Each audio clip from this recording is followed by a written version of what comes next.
I was the first in my family born in the US. My parents had just immigrated there from Jordan. My father is from the West Bank. He was exiled from Palestine in 1967.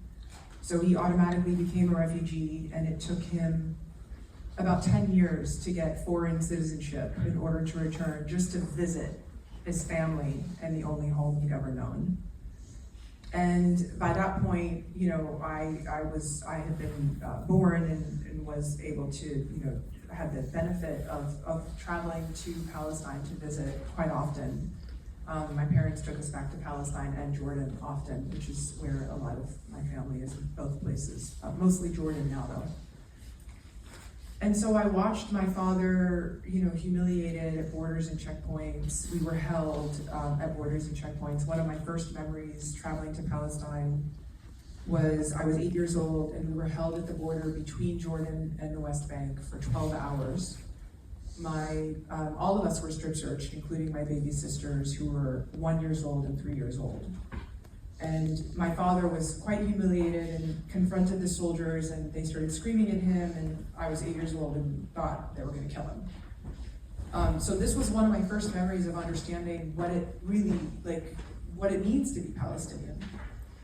And so there's that side where I really experienced what it means to be Palestinian in Palestine, but I also really then understood having grown up in the Midwest, in a small town in Ohio, actually, where we really stood out. I really, you know, I always felt like I had to explain myself to Americans, explain where my parents were from, explain what was happening over there, you know. And I feel like as early as I became conscious of the world, people were asking me what I thought about what was happening over there. So, you know, when you're Palestinian, you're politicized quite young. And I grew up with, so, you know, I grew up with the stories that I experienced, like the humiliations and, you know, and with my dad's heartbreak, watching his homeland kind of disintegrate. And then I grew up with the stories that I heard, you know, the stories that were passed down, the stories that kind of lived in me. And many of those stories were stories of what happened to Palestinian during the Nakba in 1948. And I never really understood why people didn't know those stories. So it was all of these reasons that kind of, to answer your question, or to go back to your question, that's, you know, it was all of these reasons that compelled me to become a filmmaker. My family was quite discriminated against in this small town in Ohio during the first Gulf War. And I realized at that time, I mean, it was quite bad. We got death threats on a daily basis. People boycotted my father, who's a pediatrician. They didn't want to see him, you know, support an Arab doctor. And the Secret Service came to my high school to investigate a rumor that my older sister threatened to kill the president. And so at that time, I became really obsessed with why people suddenly thought we were a threat. And that was when I really discovered the power of film and media and television, and that the fact that the stereotypes that were being perpetuated were directly impacting my family. And that was really when I chose to become a filmmaker and take all of these stories and tell. I really wanted to tell all of these stories. And we just gotten to see a stunning result of that. Like your film, before we go back to the present day, I mean, a lot of people, some people think that what's going on now started on October 7th, 2023, but, well, you begin back in 1948, which is, it goes even further back, but that's the beginning of the situation. There are the words for it. For those who don't know, as you show in the beginning of the film, it's a British colony with the mandate of Transjordan, and the United Nations decided to divide it in two equal parts. This led to war with neighboring Arabs, and the Israelis took over the whole area, that, you know, also the Palestinian part that had been designated to the Palestinians. And yeah, you choose to begin your film there because this is the beginning of the story of this individual family, but also of the whole, you know, of the whole situation that we are currently dealing with. And then there are other wars. Israel invades Egypt, along with Britain and France, was the United States actually stops. And then there is, the Six-Day War, where Israel takes over what are now called the occupied territories of Gaza and the West Bank. But you pick up the story again in 1978, and this is when there's peace between Egypt and Israel. Some people felt hopeful, but the Palestinians probably were feeling very abandoned at that time. Is that why? I mean, it also fits in with the narrative, but is that why you chose this specific date that you really point out this year? Yeah, absolutely. I mean, I when I was conceiving of the script, I always knew I had to include 1948. I mean, that is the beginning of Palestinian dispossession, displacement. It's the beginning of, it's how Palestinians became refugees, right? And part of what I wanted to do with this film is honor my father and people like my father who are Palestinian refugees and who are still in camps. I mean, we were supposed to shoot this film in Palestine, and we prepped the entire film there. And then 2 weeks before principal photography was supposed to begin, October the 7th happened. And so we were, forced to evacuate and essentially start from scratch. We had to start prepping, we had to basically prepare to shoot the movie elsewhere and start all over again, which is really unheard of for films. But I really wanted to, so 1948 was for sure, and you can definitely go back further than that. I mean, there's so much story before 1948, but I wanted the origin of Palestinian dispossession, and therefore really the origin of the suffering we see today with Palestinian refugees. Like a lot of the refugees that you see in Gaza today are actually from Jaffa, from 1948 Jaffa, the city that is featured in the film. So I don't know that you can really understand what's happening today without going back that far. And you can certainly go back further, but you have to know 1948. And then I thought about going to 1967 because it is a big year. It is the year that Israel took over essentially the rest of historic Palestine. Mm-hmm. But I wanted the occupation to already be in place. I wanted to see the impact of occupation on our characters, because having grown up seeing occupation and like getting little windows into it, getting to visit it, and then leave, having the privilege to leave. I think I realized very early on, occupation is a very benign word for something that is tremendously, tremendously violent. I mean, daily Palestinians are killed. Daily they've been killed since 1948. I mean, 1948, you call it a war, but there was no Arab army at the beginning of this. The Arab armies didn't come in until later. The Arabs were being massacred. There were massacres all over the country. And 𝗵 𝗵𝗺, which is one of the massacres that's discussed in the film, if you look it up, I mean, it's documented that at least 250 people were massacred in the most horrific of ways. In ways that when Palestinians at that time heard the stories of that massacre, that alone got them to flee because they were terrified. People were being tied to trees and burnt alive. I mean, I won't tell you too many of the details because it's really nightmarish. But these kinds of things were causing Palestinians to flee. And if you look at Palestinian society, people were torn about, there are a lot of people who share Sharif's point of view, which is that we're cowards, we never should have left, and that's easy to say about yourself in hindsight, when you're not under the bombs or you're not fearing massacre. So anyway, I wanted to jump to the 70s in order to show really the impact of an occupation that had already been there for 10 years. And then, of course, I had to show the first Intifada, which is another really big moment in Palestinian history, and a moment where you really see the rise of Palestinian rage after having lived during this occupation for 20 years, after having lived daily with this incredible violence, and feeling like the world had kind of abandoned them at that point, really completely.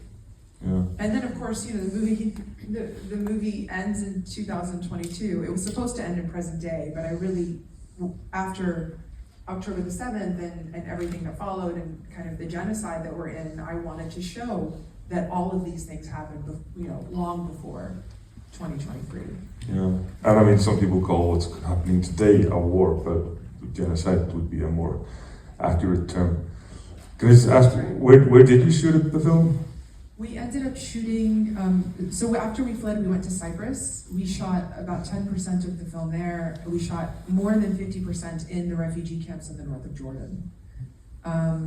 We shot in the Gaza refugee camp, which is refugees from Gaza from the 1967 war. And then we shot in a refugee camp near there called the 𝗼𝗺𝗃 refugee camp, which was refugees from 1948 Palestine. I mean, can you imagine? They're still in the refugee camps from 1948, desperately hoping to go home. People fled while their coffee was still hot on the table. They fled while, and they've been holding on to their keys since 1948, hoping to go back home. Mm-hmm. And then we shot the remainder of the film in Greece. So about, I guess 35% in Greece. Okay. Yeah, I mean, despite all the tragedy, you do sort of inject a little bit of hope as well towards the end. And I, well, we're the same age actually, but I was growing up in the 90s. My father's actually working in Saudi Arabia, but I remember that time of hope after the Cold War, the Oslo Accords, and there was supposed to be a two-state solution, and Yasser Arafat won the Nobel Prize along with Rabin and Barak, and where did it all go wrong, or was there ever any chance, or was this just sort of a fake spring that was? I don't think Palestinians really ever stood a chance, if you ask me, and I think Palestinians have known that. And every time Palestinians turned down a peace deal, it was because it wasn't an actual, there were three key things that were never addressed. One was Jerusalem, and another big one was the right of return. So these are massive issues that need to be addressed. And also, Palestinians were never really given, in any of these deals, they've never been given any right of actual autonomy to their land, their borders, their airspace, their naval space. So these deals were not ever really deals from the Palestinian perspective. And the world likes to say that Palestinians wouldn't accept a peace deal, but the things that are most important to Palestinians were never addressed in these deals. So, how can Palestinians accept a deal where the most important issues to us are not being even addressed? I think the hope that's offered in the film, to kind of go back to what you said, is certainly not hope in a political solution, especially not now. I mean, I think that the hope that's offered in the film is like a hope in humanity. Is like a hope, I should say also the hope that I have is a hope in humanity. Because I think people are waking up as a result of what we're seeing right now. The blatancy of what we're seeing right now is really getting people to realize the injustice that has always been there. It's just what's happening right now is like a gross acceleration of what's been happening. And I think the hope also that's offered in the film is almost like, these characters that you see who've been through so much. And the movie covers almost 8 decades of their lives. So you see everything they've survived, all of this tremendous political upheaval and personal loss. And you see that their love has kept them alive, that it's kept them together, that it's kept them, feeling just grateful in some ways to just be there and to be kind of back home, even if they feel like outsiders, they feel they don't belong, they don't even recognize the place anymore. But it's like that peace that you could feel in your heart, I think that's the hope I have, is at the end of the day, all of us just find, despite everything we've been through, can just find a little bit of inner peace, to get us through what we have to get through in this life, because it's becoming a crazier world, and I think a lot of people are really scared. Yeah. Before we get back to that, can I ask, this is of course periods that you remember and have memories from, where, how did you, well, both from the outset, but also from you both been there, what were your experiences? From the period going on to the Intifada and then into the 90s. At first, I just want to maybe talk about the movie. It was very moving, very beautiful story. But for example, this you talked about the humiliation. You know, the scene where the father, Sharif, is working with his son, Salim. And they are met with the military, and they just are having kind of a perverse pleasure in humiliating him, and how the boy starts to resent his father. I think that's one of the most moving part. This is exactly what you learn. And for example, before I went to Palestine, I thought I knew a lot. I had read a lot and so forth, but it's kind of beyond one's imagination what you witness every single day. And the level of discrimination and violence and all these checkpoints and people like in behind bars like animals, you know, just waiting to cross the checkpoints and so forth. And I mean also all this systemic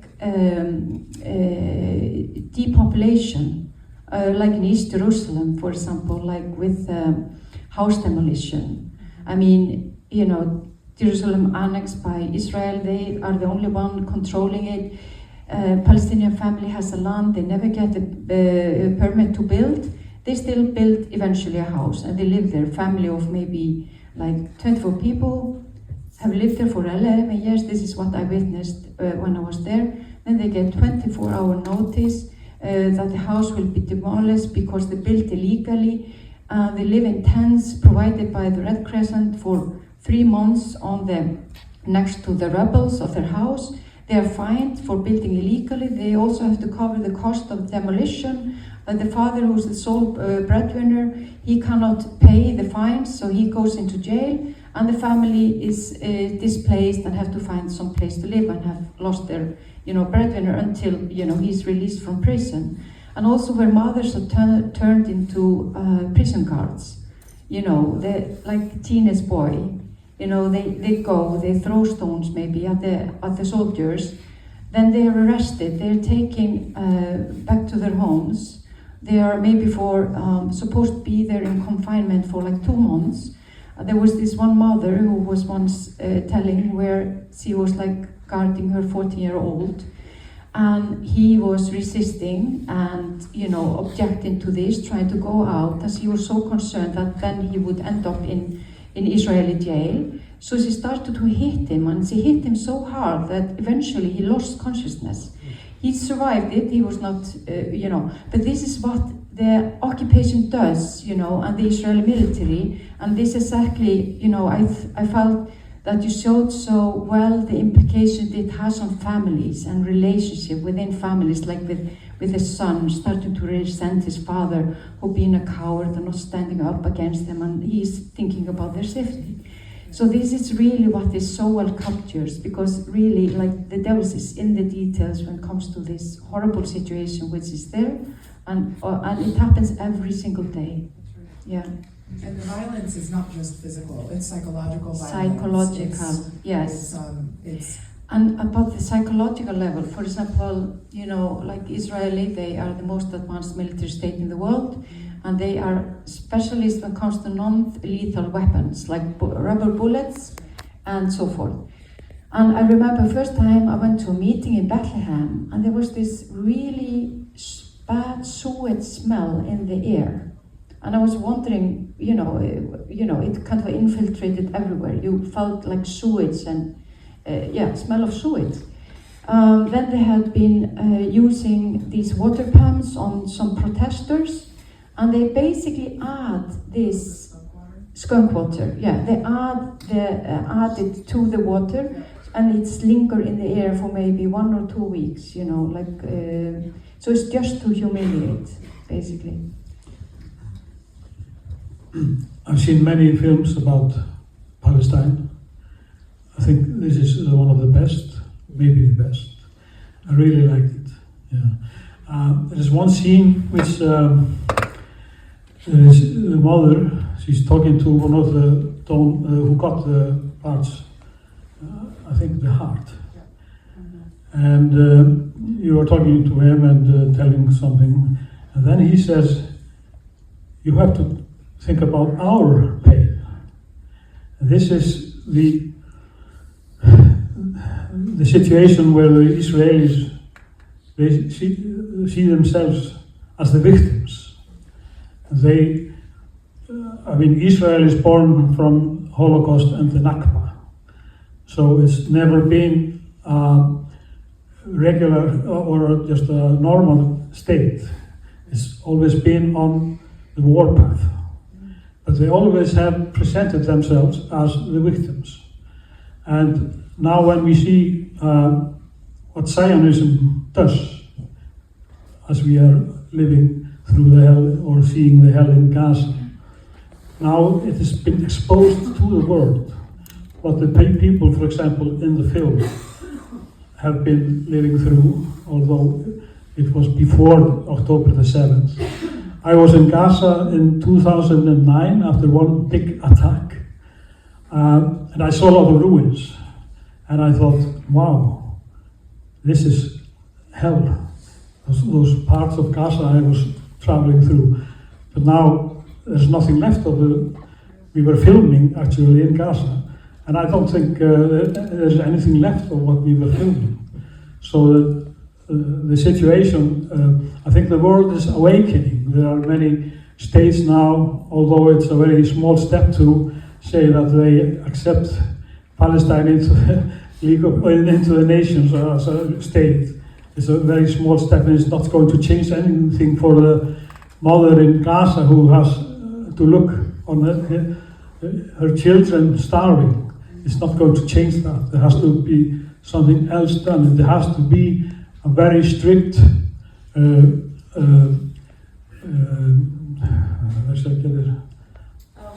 sanctions. Yeah. Today they decided to put some more sanctions on Iran, and I think that's the priority, which is not right. No. But I would like to go to this question about perceptions, which of course films can change. I mean, also growing up in the US, the Israel sort of it's always in into the protection of the United States. The United States uses its veto in the United Nations, and I think Israel is also the largest recipient of weapons from the US. But in this week's Economist, the cover story was how Israel lost the United States. You can even argue in the last elections that Palestine was costing people votes rather than, as both Republicans and Democrats have sort of supported Israel politically. That has been a political necessity. But there does seem to be can you, maybe you try to explain to us why they did that, number one. Number two, are there signs of this changing? Because I understand that there is a generational shift in attitudes towards Palestine in the US. I mean, there's definitely a shift, but when you say why they did that, would you? No, I mean, why are the Americans so supportive of Israel? And how does it look over there? The American people are definitely, I think, for the first time in my life, certainly, more sympathetic to Palestinians than ever before. I think Israel is losing American public opinion. I think Israel has lost American public opinion. I think Americans are now, I think before they just were not informed. I mean, you have to understand that Israeli military talking points have basically infiltrated all of mainstream media. And so people, I think, and these stereotypes of Arabs, Muslims, and Palestinians were everywhere. I mean, they've been perpetuated in Hollywood for almost a century. These run very deep. I mean, I think people are really taught, they're indoctrinated to believe that Islam has an extremism problem, that Muslims, that like all of these Muslim, Israel is in the middle of all these Muslim countries, and that all of the Arabs want the Jewish people dead, which is not true. This is not true, but this is really what people have been indoctrinated to believe. Poor Israel, it's surrounded by nations that want to destroy it.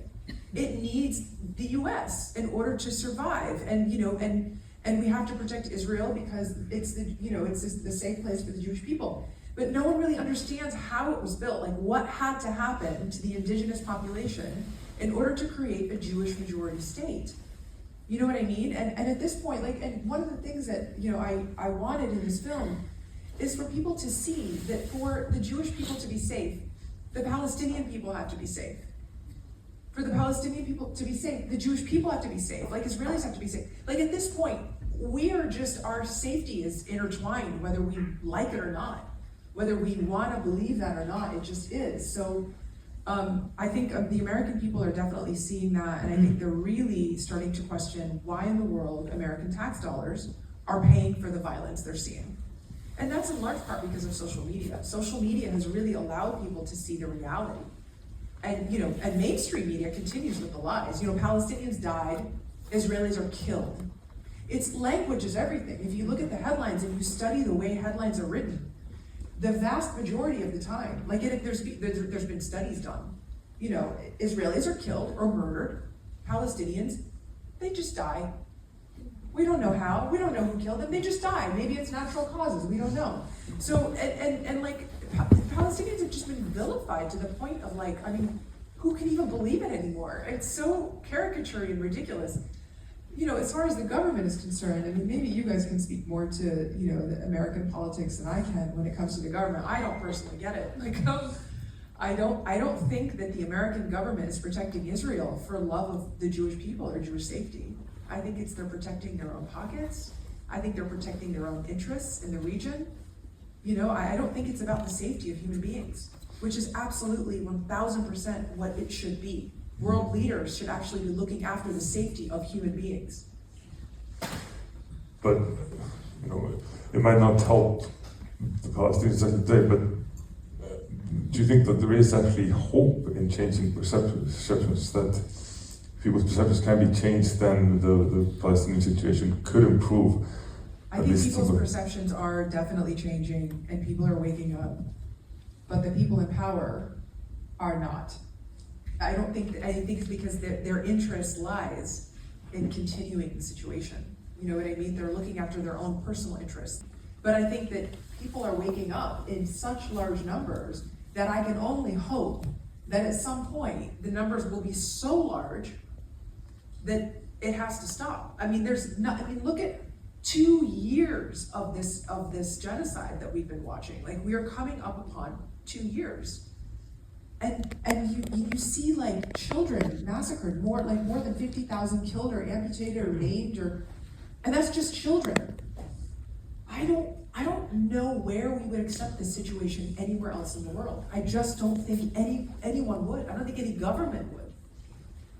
And now we, the people, are watching it, I think with a level of shock. Even Palestinians are shocked. We're used to our own violence, and we're used to the world's indifference to our violence and our murder. But I think even this was shocking for us because it was a level of which we came to realize how absolutely worthless our lives are. I don't think that we really understood that until now. And so I think the rest of the world is now starting to see that. And I don't know when it will end, but symbolic, it's like calling 911 and being there's someone with a gun to my head, they're about to kill me, and they're like, okay, we're gonna put your name down on this plaque. We're gonna recognize you as a human. That's nothing. That does nothing for me. That does nothing for the people who are surviving this or attempting to survive this genocide. It's really shocking the level of which we are so helpless as people, even in large numbers. I'm not really sure how many people will have to go out to protest for this to change, or if that will even make a difference. What do you guys think? Well, I think actually 9/11, this kind of a war on terror, has really what can I say, somehow infiltrated all the perceptions about first of all, Arab in general, and Muslims, and including Palestinians. And then of course, there's a lot of rhetoric around Hamas being the ones, they are terror, and they they are to blame for what is happening and so forth.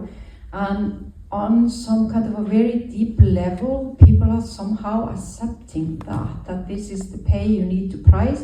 This is the price that you need to pay when you have like elected someone like Hamas into power in the first place and so forth. And there is, this is the underlying thing. And interrupt you for one yes, second? and just like seeing Hamas as a form of resistance, Right. and seeing the disproportional, power, the asymmetries and the occupation and everything, there is something that is missing in now people's perception, really, in a very strange way. Well, I was just going to say, again, this is the only place where you can collectively punish the entire civilian population for its elected government. Imagine doing that in the United States. Punishing all of America because they elected Trump. Now, what about all the people who didn't vote for Trump? What about the two options that people had? What about the people who regret voting for Trump? Like, what? You could not get away with this anywhere else in the world. And I think, unfortunately, I think it's, I think part of the reason is some kind of Islamophobia, resentment to, racism and all that. And somehow, these lives are less worthy than other lives, seriously.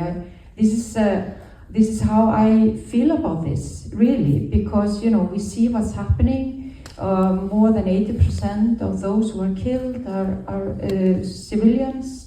It's meeting the criteria of 4 out of 5 for genocide, according to this independent commission of the UN.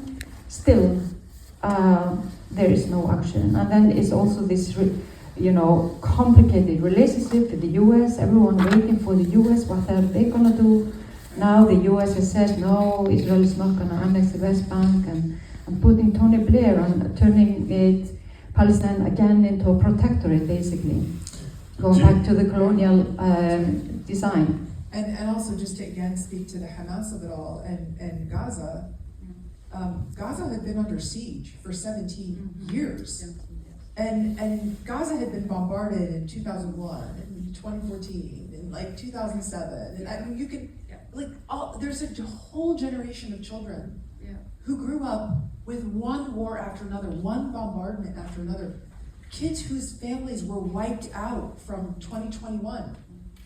What do you think happens to someone whose entire family has been murdered? We sit there as a world culture, and we watch like revenge movies. I'm not a fan of revenge movies. I'm a total, if you ask me, I'm about nonviolence. I made a movie that doesn't even have that much violence, not physical violence anyway. But I have to, you look at these revenge films, one member of someone's family is killed and someone wants revenge. What happens if they wipe out your entire family? What happens to those kids who are orphans? What do you think they do? They join Hamas. So what do you think is going to happen to all of those kids in Gaza? What are we doing? We are literally traumatizing an entire generation of people, multiple generations. It's going to take multiple generations to deal with this fallout. As to public opinion, because there's been a survey here in Iceland, and it shows that 73% of Icelanders support Palestine. Only 9.5% support Israel. And it's been changing. I'm older than Israel, as I said. I'm brought up in the glory of this state being built in the desert, and nothing is told about the people that live there. And you referenced this idea that they made the desert bloom, which is something that you used to hear. It was the myth. I mean, it's a brilliant myth. It's really a brilliant myth. Yeah, they made up the story that Palestine was a desert without a people, for a people. It was a land without a people for a people without a land. And when Ursula von der Leyen was celebrating Israel on the 75th anniversary, she said that you made the desert blue. And I don't know what she's been saying lately, but In Germany, even in Germany, there is change of opinion. So I think we've seen all the demonstrations in Italy, in London, where we have big demonstrations here.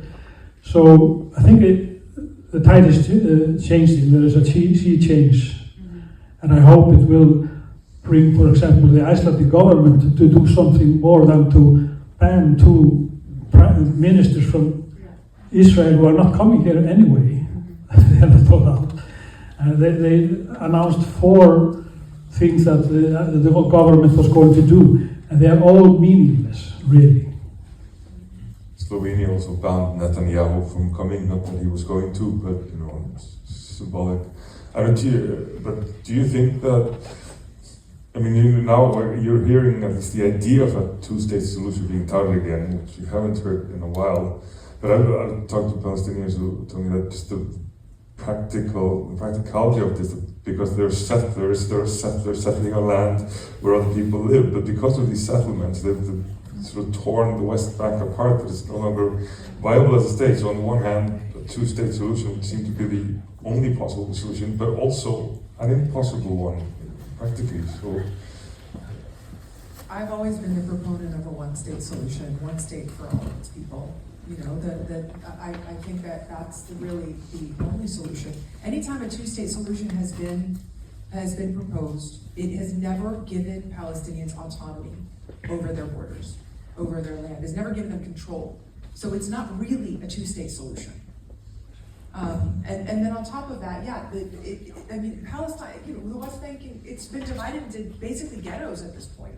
Like, how do you create a state out of that? I don't know, like, are they gonna kick all the settlers out the way they did in Gaza, but then are they gonna, you know, like basically take it by siege or just control it the way they did Gaza? I mean, Gaza had a 40% unemployment rate before all of this, you know, I mean, 40%, you know, no control over any of its borders. Israel controlled the food supply even before. You know, they only let in enough food like for what, you know, what people needed at that time, and it was never really anything extra. So, and again, you guys can probably speak to that better than I can. About the control. Yeah, just about, I mean, you know. Yes, yeah. I mean, it's absolutely controlled. Everything is controlled, and you know, there is of course. You mentioned the siege on Gaza. I mean, nobody can go in and out except with permission from, that was basically Hamas, the National Palestinian Authority, who had also present there actually, and Israel. And if they were trying to go to Jordan, they had to get the permission for Jordan. If you go to Europe, you had to have actually 4 permissions. And if one failed, you know, then you were knocked out. And the thing is that it's all cost. It's also very costly. And the same for the West Bank. I mean, it's the same level of imprisonment as in Gaza, just a little bit different, you know. There you have the settlers. There's a huge, they are so intimidating, of course, as you know, I mean, with their weapons and always harassing people. And burning olive trees. And burning homes. Yeah, and people who have even, you know, fled from the West Bank and arrived here and gotten international protection, is like, you know, they're just going between Tulkarem and Ramallah, and they are constantly harassed by settlers, and they have gun in their faces, and eventually, you know, they just decide, no, I mean, it's getting too scary, you know. So it's the situation in the West Bank is horrible.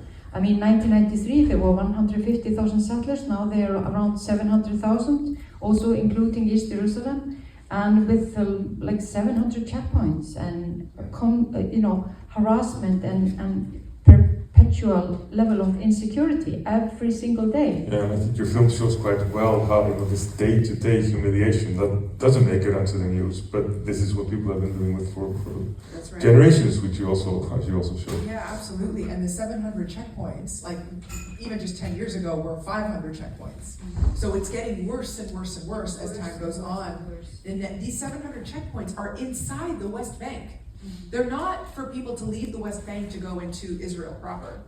They're inside the West Bank. They are meant to humiliate you. They are meant to basically make you go insane. I mean, when we were there prepping, we were planning to shoot all over the place. And, you know, I spent like 5 months on the ground with my crew, prepping the entire film.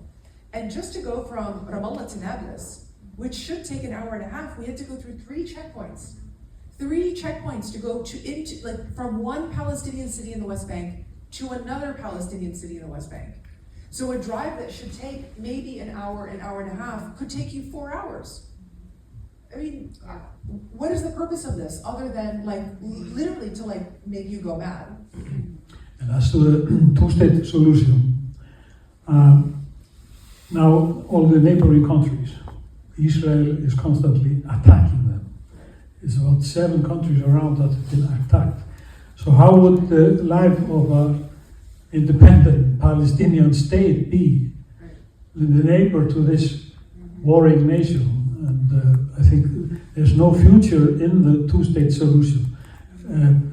The Western powers are discussing it because they don't want to take the real steps to put sanctions on Israel, which would be the only thing that would give us some results. So they keep talking. Just a month ago, they were at a conference in New York on the two-state solution. And you have 700,000 settlers with weapons. In 2005, Sharon, he wanted to move out the settlers in Gaza. There were 20 settlements. And it was a big thing for the Israeli army. There was a film about it. And it was not easy, so imagine that they want to remove 700,000 fanatics.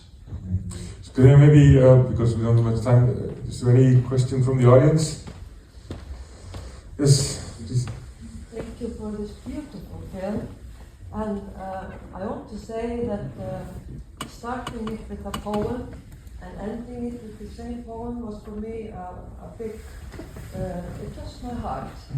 And also because when I was growing up, I'm not as old as 𝗼𝗺𝗁𝗪, but almost.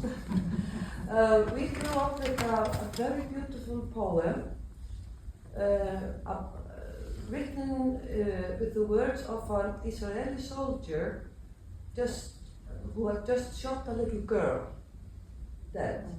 And he's talking to this little girl and asking her for pardon and saying, "Oh, I'm so sorry, little girl, I meant to shoot your father."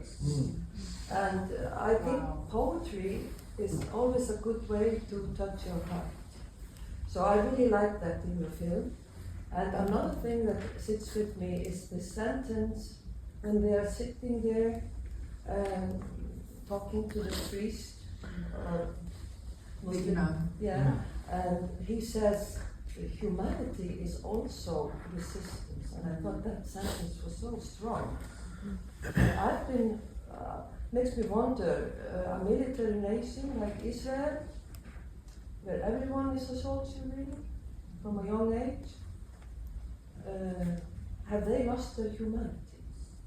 That's my, I know you cannot answer it, but to look at, I just saw a documentary film about Tantura massacre, and it's made by an Israeli actually. So I think films like yours and the Tantura film, they make us more aware. But I'm also thinking about, and I know you sure cannot answer all my questions, but about Israeli humanity maybe getting lost, but also you were talking about how this sits in the memory and in the DNA of both the Palestinians and the Israelis. I mean, if you have committed so many crimes, what kind of person are you? I think you ask some really, really good questions that a lot of us can think about. I fear that a lot of people in the world have lost their humanity. I don't know how people are speaking up right now.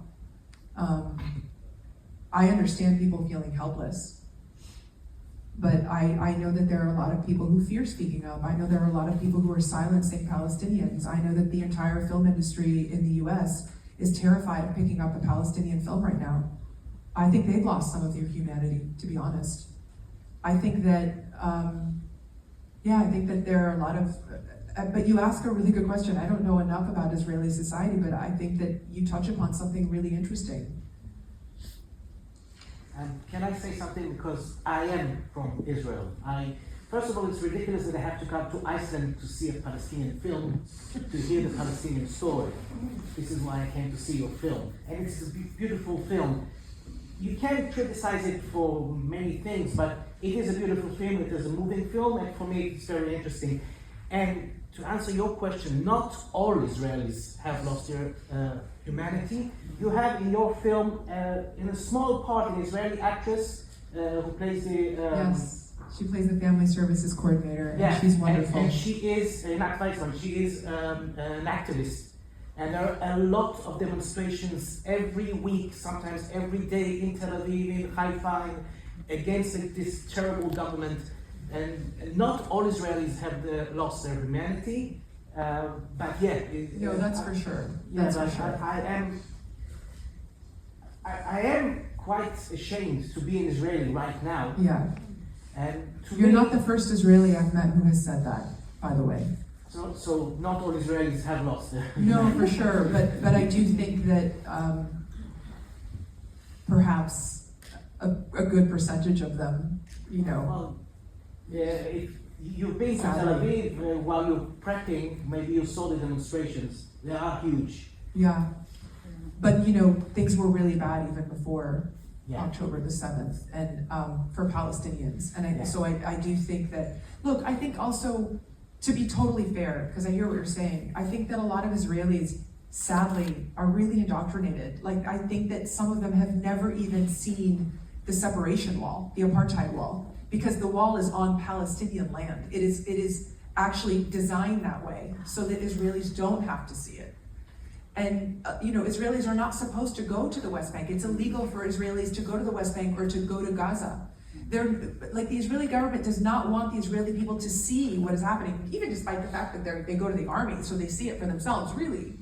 But if you're really indoctrinated to believe that Palestinians want you dead, that could be confusing. I am disillusioned right now from that indoctrinated thinking. Yeah, no, absolutely. But I do think that when you go into the, look, there's a lot of Israelis who are refusing to go into the army. And some of them are being jailed for that, right? So there's a percentage of people who absolutely are totally railing against this. And even before the last 2 years, they were against it. You know, someone like Einat, who's in my film, she's been an activist. She's been going to the West Bank for a very long time, protesting with Palestinians. I know Israeli activists who go into Palestine and weekly to protest. But sadly, a large percentage of Israelis are absolutely like, they're just buying that indoctrination, you know? And so they feel that their safety is at risk. And that's what part of what I'm saying is just like, how can you really believe that you are safer when your government is massacring people? That's what I don't understand.